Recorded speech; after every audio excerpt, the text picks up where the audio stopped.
Ano sabi niyo ron? Okay, iba ang national, iba ang local politics, iba ang national politics, no?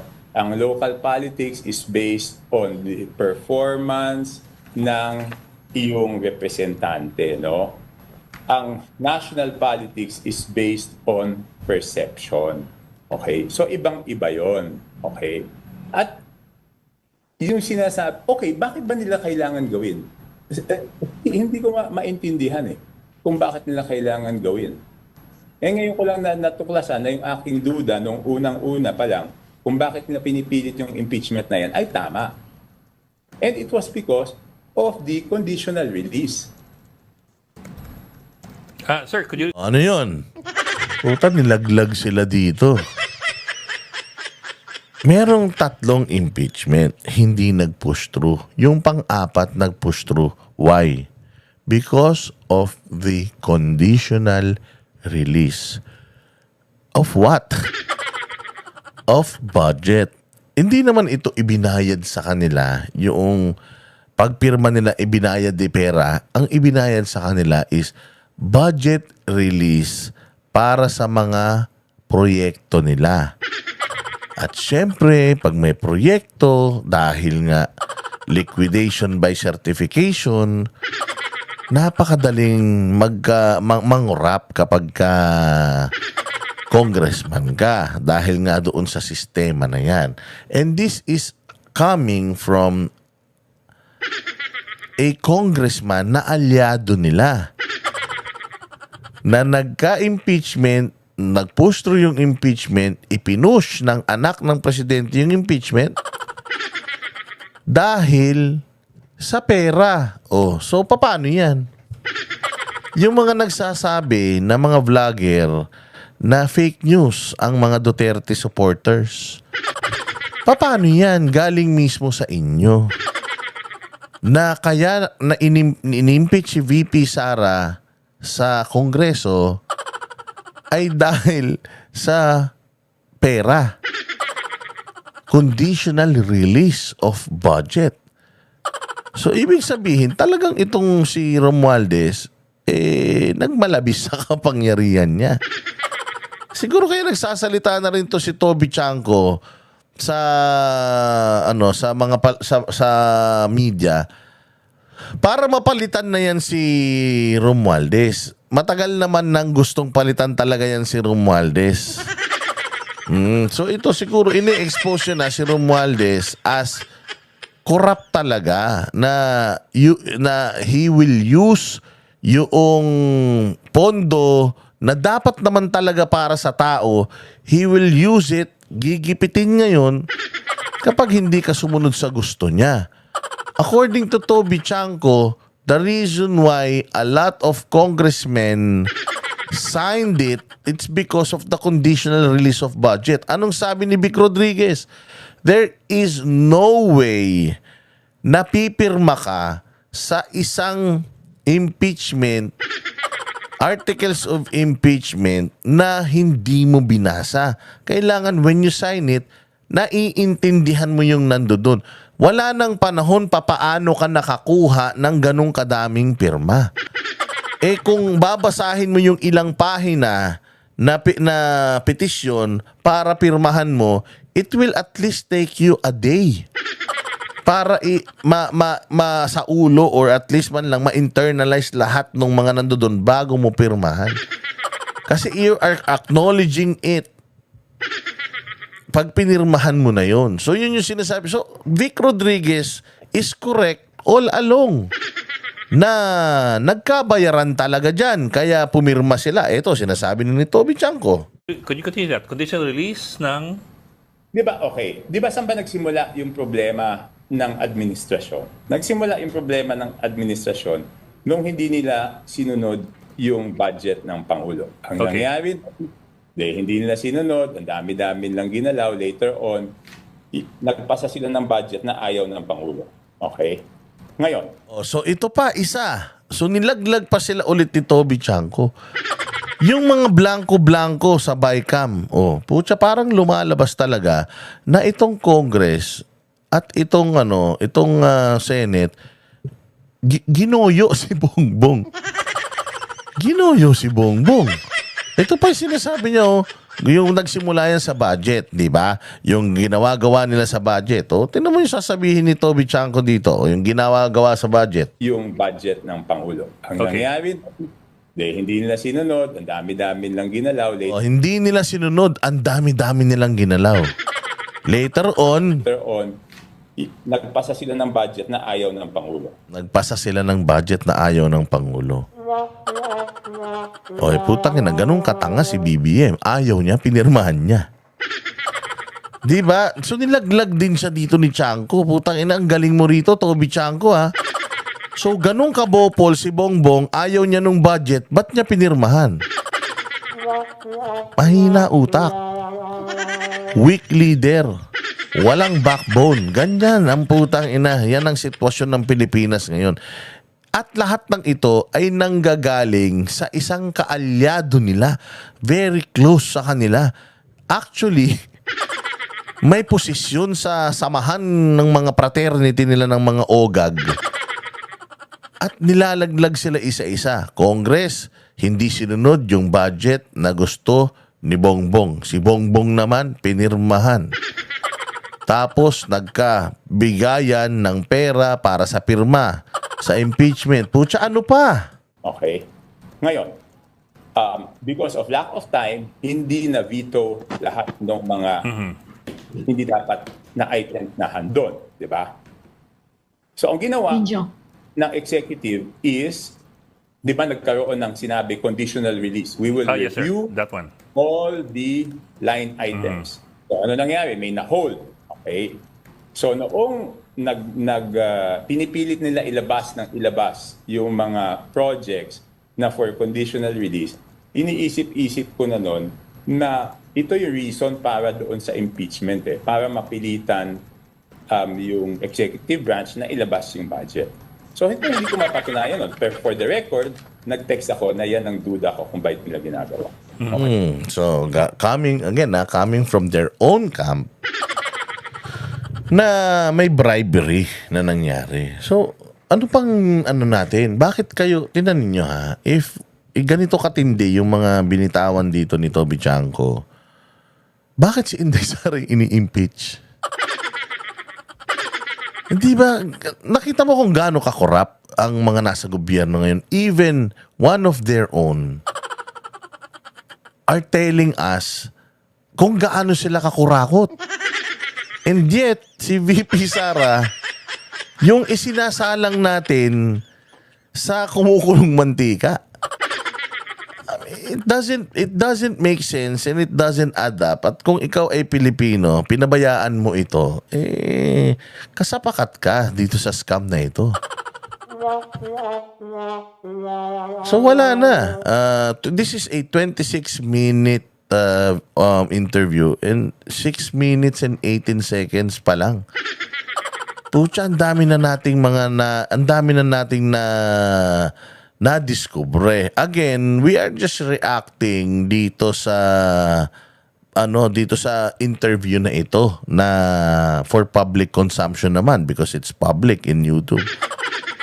So, I guess it's still within our legal rights na mag-react tungkol dito. And to me, putang ina, nakakatakot tong mga pinagbibitawan dito ni Toby Chanco.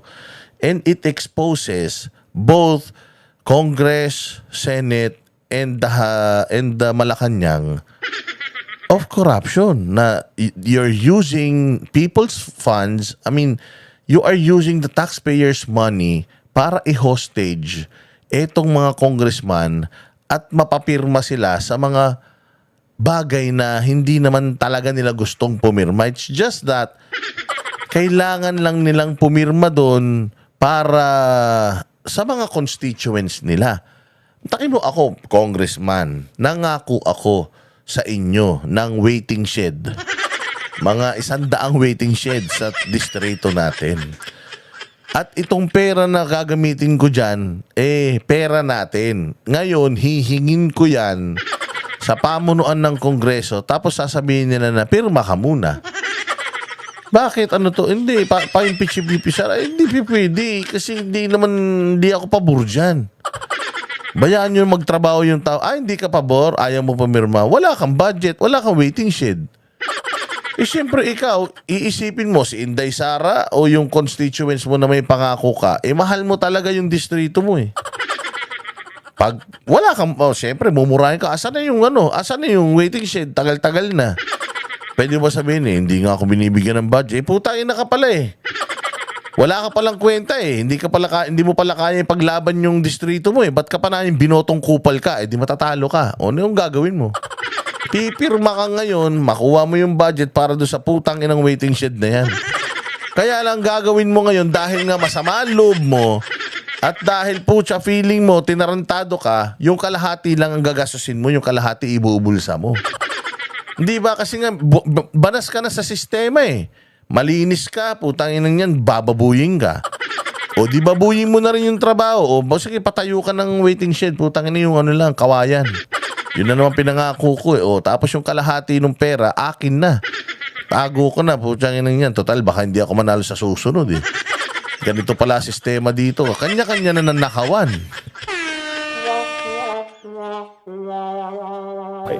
Sir, in which case, if I may, in which case, are you saying therefore na Malacanang was not convinced of the need to pursue the impeachment at that time?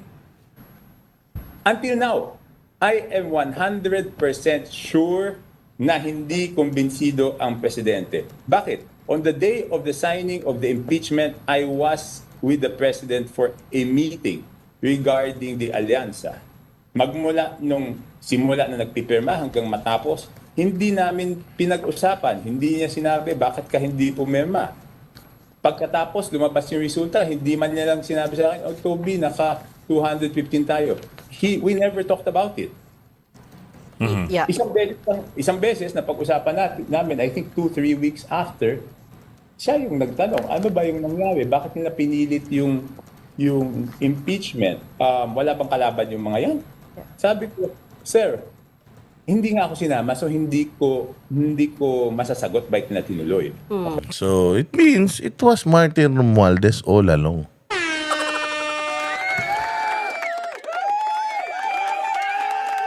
It was Martin Romualdez. Wala nang iba, mga bossing. So, ang sumira ang sumisira sa Pilipinas, ang sumira sa alyansa is yung greed ni Martin Romualdez. So, this is all Martin Romualdez. Klaro na ba sa inyo na even Bongbong Marcos pala, hindi siya interesado? Paano ka naman magiging interesado? You're not running for office on 2028. Di ba? So, sino ang nanggugulo ngayon sa Pilipinas? Si Bongbong? Pinsan niya nanggugulo sa Pilipinas. Pinsan niya ang ginawang korap lahat ng mga congressman. Pinsan niya yung nang-hostage sa mga budget ng mga congressman, kaya yung mga congressman alipin. Klaro, from Toby Chanco o even Bongbong Marcos asked, ba't kasi tumuloy? Wala bang Pero alam mo, hindi ako naniniwala, Toby. Binubudol mo rin kami. Binubudol ka rin ni Bongbong or binubudol mo rin kami. Tangina, anak ni Bongbong yung nagano Si Toby Chanco, papaandaran mo pa yung tao gagawin mo pa kaming tanga Kala mo, hindi ka namin mahuhuli Anak ni Bongbong Marcos yung nag-ikot nung papel. Tapos sasabihin mo, di niya alam. Sasabihin mo, ano siya? Hindi siya kasapakat dyan. Ulul! Tanginan nyo maglolokohan pa tayo Hindi nyo kami maiisahan. Toby Chanco, kahit anong pagliligtas mo kay Bongbong Marcos, which is alam ko na yun yung task na ginagawa mo. Kasi meron na talagang laban. Si Romualdez kasi meron niyang grupo na sarili. Si Bongbong meron din niyang mga defender na grupo. Mas malakas magbayad siguro si Martin. Kaya tinitira ka ngayon. Kaya ikaw ngayon, dahil nga, yung grupo na yan, sakmalan na sakmalan yan dahil sa siguro palakihan ng bigayan. Pucha kayo ngayon yung nagdedepensahan. Kinapalabas mo na malinis si Bongbong Marcos para ang sisi lahat sa Kongreso. Pero sa totoo lang, putang ina, hindi ako naniniwala. Anak niya yung nag-push nung impeachment eh. Anak niya yung nag-ikot ng papel para pirmahan eh. Tapos hindi niya alam. Ibig sabihin, tinrider din siya nung anak niya. Ibig sabihin, kung nagtatrayduran kayo dyan, putang ina nyo, dapat mawala kayong lahat sa gobyerno. Magkakamag-anak kayo, tapos nagtatrayduran kayo, nagtatakipang kayo, putang ina nyo, pare-parehas kayong hindi matitino. Dapat mawala na kayo sa Pilipinas. Okay. Next. Okay. Fast forward. So, naka-hold pa rin yung mga conditional release. And up to now, I think there's mga 90 billion pa na naka-hold. Kasi talagang hinihigpitan yon. So, pinipressure nila ako na i-release yung mga infrastructure projects for conditional release. Sabi ko, hindi pa pwedeng i-release yan. Kasi nga, tinitignan pa kung yan ay mga legit projects. Hindi. Yep.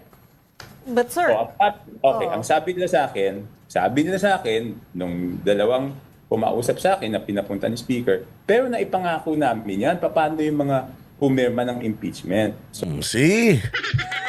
Tapos na laban. Tapos na laban.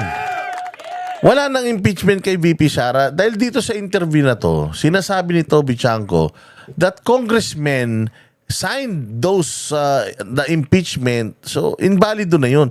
Pinirmahan nila impeachment dahil sa budget. Pinirmahan nila yung impeachment dahil sinasakal yung mga proyekto nila. So, meron na kagad mali siya sa pagsasampa pa lang ng kaso ni Inday Sara. So, bakit pa natin itutuloy? Di ba? Dito pa lang tapos na eh. Kaya nga sabi ko nga sa inyo, after election, the shift of power will be really, really, really quick. And you see how quick it is? Ilang araw pa lang. 5 days after ng election, eto na. Nagkalabo-labo na sila. Nagtatrayduran na sila. Lilipat na ang mga yan dun sa kampo ng malakas. Sino yung malakas? Si Inday. So ngayon, gagamitin ko itong video, itong interview ni Toby Chanco. Papatawag ko siya sa Senado para patutuhanan lahat ng ito. O di ibig sabihin, yung impeachment ni VP Sara hindi siya base sa mga ebidensya, kundi base sa politika. 'Di ba? So wala na, tapos na laban. O ngayon, yung mga vlogger na tanga, akala nyo hindi namin ito mapipick up. O paano nyo ngayon to pabubulaanan? Sasabihin nyo si Toby Chanco ganito, ganyan. May anak sa labas, putang ina. May galing mental. O si Toby Chanco ganito, si Toby Chanco ganyan. Puta, kaalyado nyo yan, kakampi nyo yan. For the past 3 years, kakampi nyo yan. O, hindi ba? Bakit ngayon nyo lang ilalabas na sintu-sintu yan? Ngayon nyo na ilalabas na schizophrenic yan. O may bipolar disorder yan. O samantalang kinuha nyo pa yan as a campaign manager sa alyansa nyo. O paano nyo ngayon paniniwalain yung tao? O kasi nga, kalaban nyo na. Kaya nyo babatikusin na, ganon. Pare-parehas kasi kayo ng ligaw ng bituka eh. Sabi ko nga sa inyo, kapag kang isang hayop to si Toby Chanco, kapag ang isang hayop, nako-corner, putang ina, tumatapang yan. See what happened to the Dutertes? You cornered them. Ano nangyari? Tumapang sila. Eto, si Inday Sara, tinan nyo gano'ng katapang. Tangina ninyo, hindi kasi kayo natututo. Mahilig kayong mangbuli, mahilig kayong gawa ng mga issue. Na puta na pag ibinalik sa mga mukha ninyo, magsisiiyakan kayo. O paano yan? Parang sinasabi na nito ni Toby Chanco na yung impeachment na yan nabuo dahil sa corruption. Yung impeachment na yan nabuo dahil sa tyranny. Dahil sa diktadurya. Kung naririnig to ng mga senador at nakita tong interview na to ng mga senador na maglilitis ng kaso ni Inday Sara, putang ina, baka una pa lang dismiss ko na yan. Galing mismo sa isang congressman na mataas ang posisyon. Administrasyon pa. Ini-expose niya yung mga kasamahan niya na mga korap na ginamit si VP Sara para sisikilin yung mga budget nila at si BP Sara para ma-release din yung mga budget nila. Pero Toby Chanco, hindi mo kami mapapaniwala na si BBM walang alam dito. Wala talagang alam yun. Alam namin yun. Pero hindi mo kami mapapaniwala na wala siyang alam dito. At alam ko rin na meron kang go signal para sabihin niyang mga yan dahil hindi na rin nagkakasundo itong magpinsan na ito. Kasi pare-parehas na kayong may mga personal na interest. Kaya ganyan, nagkakalabo-labo na kayo. Oh, yun ang katotohanan dyan mga bossing. So dito pa lang wala na, tapos na laban eh. Oo, panalo na tayo sa impeachment ni BP Sara. Dito pa lang sa interview na to, kung gagamitin tong interview na to sa Senado. Tangina, sampal yan sa mukha ng mga prosecutor dun eh. Nila Chua. Chua, putang ina, pumirma ka pala dito dahil lang sa budget eh. Paano mo kami yung papaniwala na talagang si Inday Sara kriminal? Eh kung kriminal ka din. So nag-report ako kay Presidente, Sir, kung ako, checkin muna natin kung legit yan. Pero pinipressure ako, ang sinasabi nila, yan daw, ipinangako nila. Ang sagot sa akin ni Presidente, wala tayong pinangakong ganyan. So sabi ko sa kanya, Sir, ito na yung sinasabi ko. Ginawa na impeachment so that they can pressure the executive na pinapirma namin tong mga to para ma-release yung mga conditional release. So, ibig sabihin, binenta nila yung political capital ng Pangulo. And yet, the first person to sign the impeachment complaint was Congressman Sandro Marcos, which is why it was widely seen, sir, na meron tong blessing ng Malacanang. Imagine, even Martin Romualdez, congressmen, nung 19th Congress, all of them denied this. All of them denied this until today. Ngayon, Congress, can you still deny na wala talagang pressure yung pagpirma nyo dyan sa impeachment ni VP Sara after this revelation by Chanco?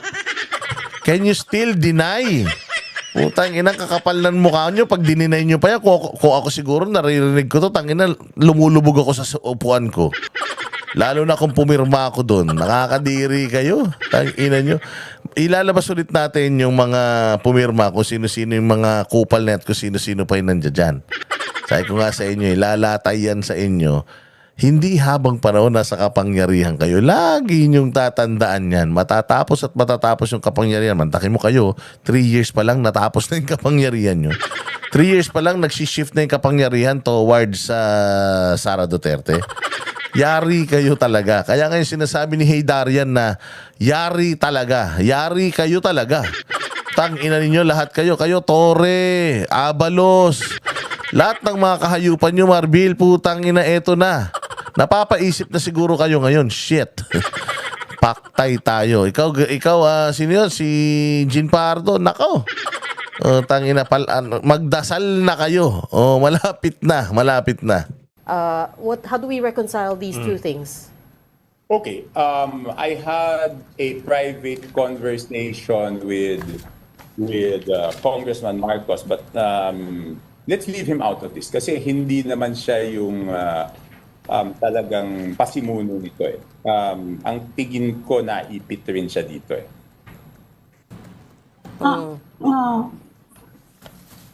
Sir, could you at least qualify that? What do you mean by Could you please, pakiulit lang.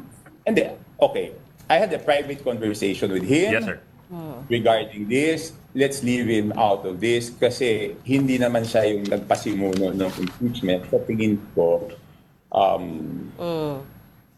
na... Ang sabi sa... So, ayan na. Ang mga hudas naglalaglagan na, umiiwas na. So umiiwas na ang Malacanang, wala kaming alam dyan.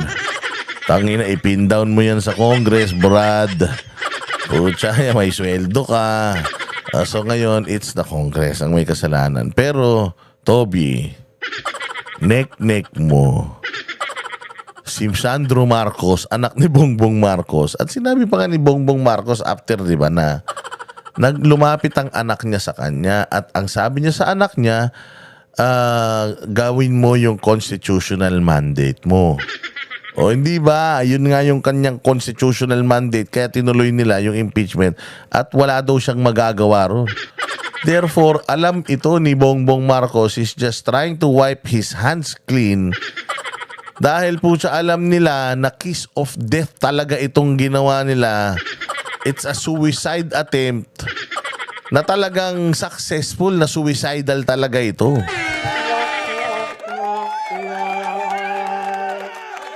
It's as if you're shooting your own foot. Di ba? Parang ano yan eh. I mean, you're shooting your leg. Ganun yun. Pucha yan. So ngayon, nag-iiwasan na sila mga bossing. Palakpakan natin sarili. Sabi ko nga sa inyo, may silbi itong ginagawa natin. Itong paghimay-himay natin sa mga galawan nila. Yung pagbabantay natin sa mga kilos nila. May silbi yan. At ito na yung silbi niyan. Isa-isa na silang nagpupulasan. Isa-isa lang silang umiiwas. Nawala na ang kanilang mga angas. Yari. You're saying So you're refuting kasi yung sabi ng iba, part of the reason daw na hindi lumabas nga, hindi nagkaroon ng sweep yung alyansa, hindi daw na-roll out yung administration machinery. No. One of the reasons, Sean. Okay, paano ma-roll out yung administration machinery when the candidates themselves were fighting for survival? Di ba? There is a negative sentiment.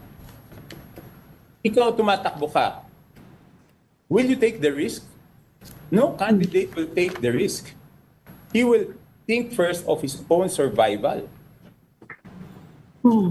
Di ba? How can you, lalo na kung emosyon ang nananaig sa tao. Kasi yung emosyon, hindi mo pwedeng paliwanagan yung emosyon.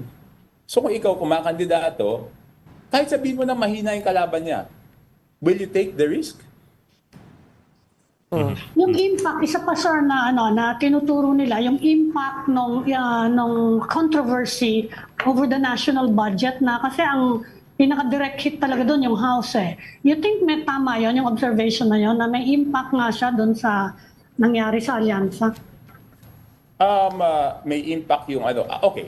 Yung doon sa national budget, ang sinasabi ko, ang problema ko doon sa national budget is yun na naman, wala namang kasalanan ng presidente doon later on, nung napunta sa kanya, pati siya nagkaroon ng hit yung political capital niya, di ba? At syempre, pag nagkaroon yung hit ng political capital ng presidente, pati endorsing power ng presidente, magkakaroon ng hit, di ba?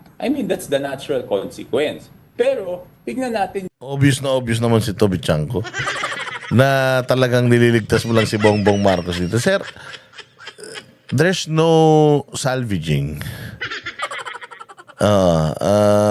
Parang wala na, hindi mo na kayang i-salvage itong career ni Bongbong Marcos. I know na you have a go signal. I know na gusto ninyong ipin ito sa Kongreso. Pero naniniwala kami doon. Because before mo pa naman sabihin yan, alam na namin yun eh. Yung sinasabi mo ngayon is validation na lang yan doon sa mga balitang natatanggap namin. So, hindi fake news NBI at kung sino man, police, hindi fake news yung mga ito coming from one of them na totoo pala talaga na may mga hocus-pocus dyan. Okay, so it's a validation. Alam na namin yan, pero it's a sigh of relief kasi we are correct all along. So yung mga sinasabi na fake news yan, fake news peddler kayo. So ito yung hindi fake news. Na yung sinasabi niyong fake news namin is totoo pala. So, paano nyo ngayon i-twist yan? But anyways, wala naman kayong kayang i-twist even before yung mga vlogger na mga tanga naman yan. Okay nang wala nga mga may presintang magandang ginawa ni Bongbong yan, kundi pang-aaway lang sa mga kapwa nila vlogger eh. Hindi nga namin sila pinapansin kasi putang ina masyado kaming busy exposing this government sa weakness eh. Kasi they cannot even counter yung ating mga tawag dito, yung ating mga inputs o yung ating mga commentaries about what's happening. So wala yan, mismatch. Hindi talaga ubra. Pukin ng ina niyan. Kahit sa ang aspeto, walang sinabi talaga. Itong putyang ina.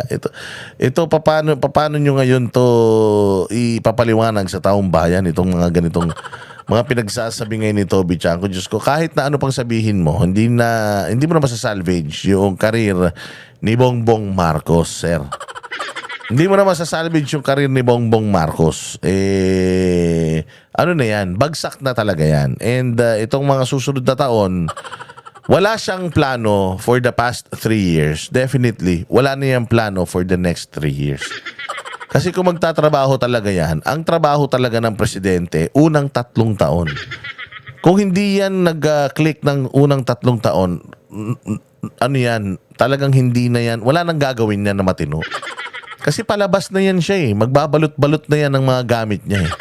So kumbaga, magta-turn over na lang yan ng trabaho eh. Kung may trabaho siyang turn over, putang ina niyan, wala kang ginawa yan eh.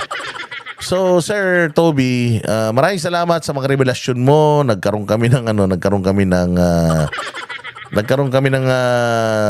kumbaga validation, pero sir, pasensya na. Hindi mo kami maloloko. Yung paglinis mo sa pangalan ni Bongbong Marcos, putang ina, palagay ko, it will take you 2 decades. Para yung mancha na yan, mapaputi nyo pa. Mahirap na. Sabi ko nga sa inyo, 50 years na naghirap ang mga Marcoses dahil sa kasalanan ng tatay nila. And binigyan natin sila ng pagkakataon for a clean slate. Na talagang yung 50 years na ginawa nilang paglinis sa pangalan nila, pag-revise ng history, binigyan natin ng pagkakataon ulit. Putang ina, madumi talaga. Bopols talaga, wala talagang silbit, wala talagang kwenta eh. So never again, hindi lang ito sigaw ng mga makakaliwa at ng mga aktivista. Sigaw na ito ng buong Pilipinas. Never again to any Aquino and never again to any Marcos sa national government. O siya, tapusin na natin ito. Maraming salamat sa inyong mga panonood. Mabuhay kayo. Mahaba pa itong interview na ito. Gagawa tayo ng isa pang content tungkol dun sa iba pa niyang mga sasabihin. Pero sa ngayon, masaya tayo sa ating mga narinig. At this is a small victory para sa atin, para sa kakaharapin na impeachment ni VP Sara. I hope na yung kanyang kampo ay gamitin itong revelasyon na ito ni Toby Chanko on live TV. Hindi na sila makakatanggi dito. Para sabihin at gamitin at patunay na itong impeachment kay VP Sara politically motivated dahil sa kaswapangan nito ni Romualdez. And I hope na mapalitan na si Romualdez sa speaker kasi parang gusto pa rin nung mga nasa kongreso na siya. Alam naman natin, busog. Mga patay gutom sa pera katulad sinasabi ni Chanko, di ba? Sinisikil yung pera, kung gusto mo ng pera, kaibiganin mo si Romualdez. Yan, galing mismo yan sa galing mismo yan dito sa interview na to. Bahala na kayo. Again ako po'y walang basihan, ako po'y fake news peddler, at hindi po kayo dapat naniniwala sa akin. Ang mga pinagsasabi ko po ngayon ay pawang walang katotohanan at for entertainment purposes lang. Bahala kayo sa mga buhay ninyo. Thank you very much sa inyong panonood. Mabuhay ang bayang Pilipinas. Kami ang boses ng masa, hindi natatakot. Katotohanan lang, di kami nalulunod. Walang bahid ng sismis, lahat ay totoo. Kahit sino ka pa, pag mali ka babanatan ka. Walang pinipili kulay, wala kaming kinikilingan. Basta para sa bayan, kami lalaban. Pagdama palakpakan, pag mali banatan. Di matitinag, di matatakot, para sa bayan tuloy ang sigaw. Sa harap ng kamera, walang halong takot. Mga baluktot, lahat kayo'y tutumba. Ang hustisya at toto